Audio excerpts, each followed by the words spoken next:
حتى غادت أمة الإسلام في النجوم.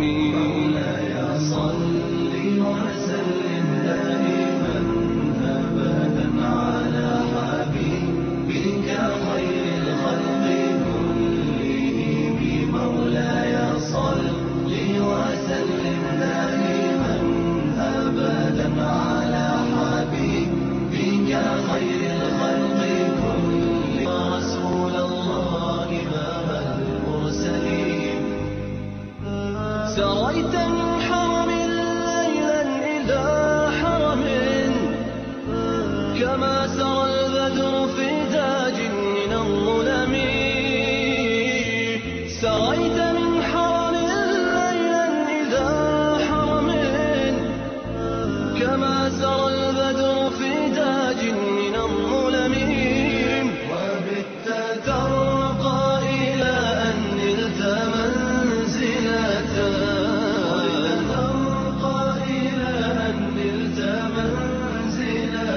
من قاب قوسين لم تدرك ولم ترابي. مولاي صل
محمد أشرف الأعراب والعجم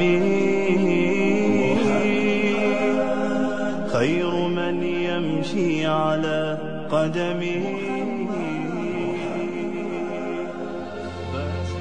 Michael Hart, the American author of the wide-selling book, The 100, a ranking of the most influential persons in history, chose Prophet Muhammad to be at the top of the list. He said, "My choice of Muhammad to lead the list of the world's most influential persons may surprise some readers and may be questioned by others. But he was the only man in history who was supremely successful on both the religious and secular levels. It is this unparalleled combination of secular and religious influence which I feel entitles Muhammad to be considered the most influential single figure in human history." أشرف الأعراب والعجم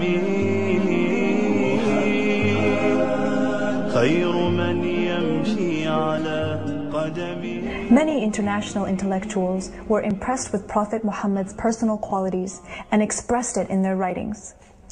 Lamartine, the famous French historian, in his book The History of the Turks, said about Prophet Muhammad, "If greatness of purpose, smallness of means, and outstanding results are the three criteria of human genius, who could dare to compare any great man in modern history with Muhammad?"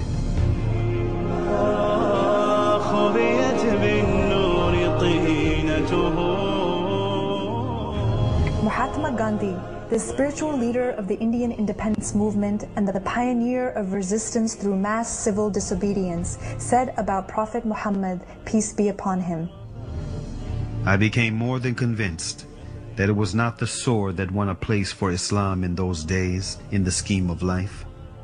It was the rigid simplicity, the utter self-effacement of the Prophet, the scrupulous regard for pledges, his intense devotion to his friends and followers, his intrepidity, his fearlessness, his absolute trust in God and in his own mission.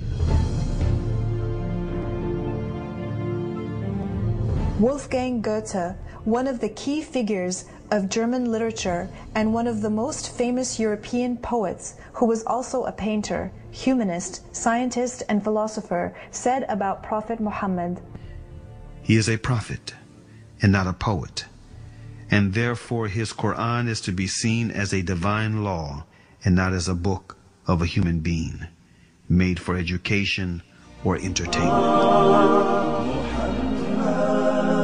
أشرف الأعراب والعجم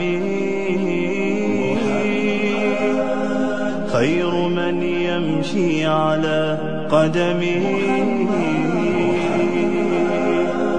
باسط المعروف جامعة